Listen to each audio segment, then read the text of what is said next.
This is the third installment of posture and chronic pains. The first two installments talked about back pain. The first one was identifying this extension problem pattern. I gave you a test on how to identify that and show you how your posture strategy is contributing to that pattern that's causing your pain, and then how to fix it, of course. And then the second episode was about unilateral back pain and sciatica or SI joint pain. That identified this thing that I call a side bending problem, where one side of the pelvis is higher and the rib cage is lower, and how your posture strategy is contributing to that pattern and how to correct that too. That should solve a lot of back and sciatic issues, or get you started anyway. Today's episode is how your posture strategy is contributing to chronic neck pain and headaches. The critical thing to understand here is that the shoulder blades are the center of function for our whole upper body system. And there are muscular connections between the shoulder blade and the neck, bones, and the base of the skull. And there are rules about how the shoulder blade should be resting and moving. If you have chronic neck pain or headaches, it's because you've broken some of those rules. And typically what I have found in my clinic is that posture strategies are one of the reasons, or one of the things that are breaking the rules for the upper body system. So the most common problem that I find with neck pain and headaches in regards to the shoulder blades is that the shoulder blades are resting too low.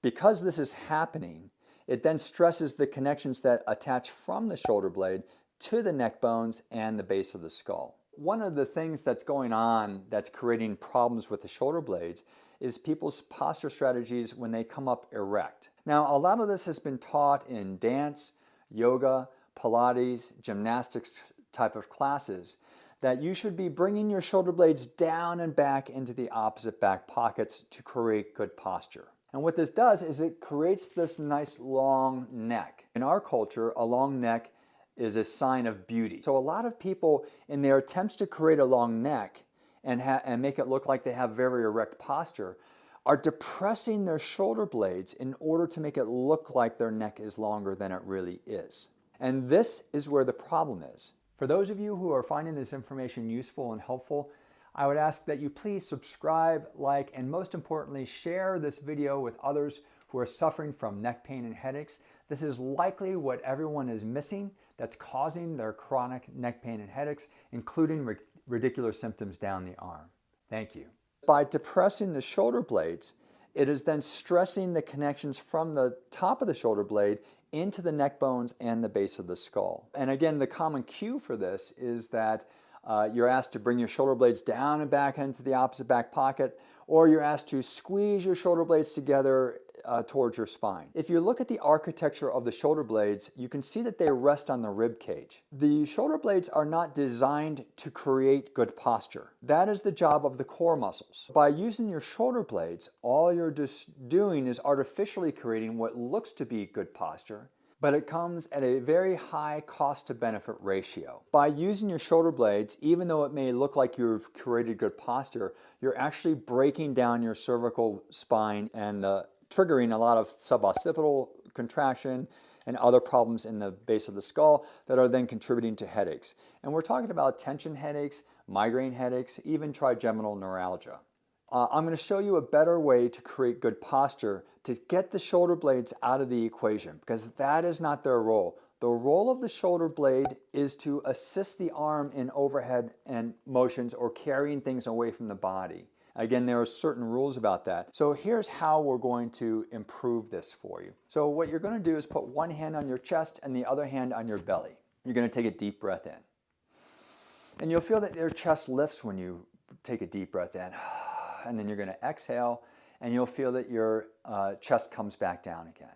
Okay, so let's do that again. Inhale, feel the chest lift, and then exhale, feel the chest lower, but this time, don't let the chest lower 100% of the way.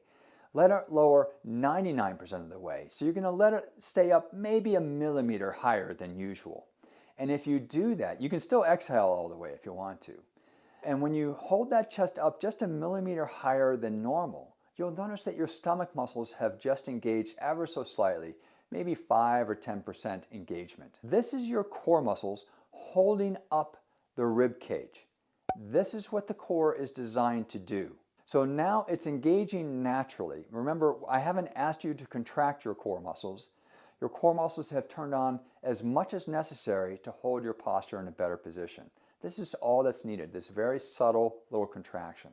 The second part of this equation then is to go ahead and bring your arms down by your sides and roll the shoulders around, because I want you to completely relax your shoulders and get them out of this equation. They should be like two dangling ropes just resting by your sides. Okay, so they should be now relaxed completely. Turn those shoulder blade muscles off. And you'll notice that because you've turned your shoulder blade muscles off, now your core muscles have also turned off. And that's because you've tied posture to your shoulder blades instead of your core. So your exercise and practice should be to learn how to lift the rib cage ever so slightly, feel that the muscles have engaged naturally in the stomach area, and then relax the shoulders to get them out of the equation. And this is how posture strategy should be. And you'll notice that once you practice this more and more, your neck pain and headaches will go away more and more as well, because now the shoulder girdle system isn't being used artificially to create your posture strategy. I hope that makes sense, and I hope it helps you. I think it will. For those of you interested, I've created digital home programs to solve chronic pain, including neck pain, headaches, and shoulder pain, that I think will help you quite a bit. You can find those at www.rickolderman.com. I strongly encourage you to join my free masterclass, which has a link below, and I'll take you through tests to help you understand why you're having pain and develop a program to solve it. I hope to see you there.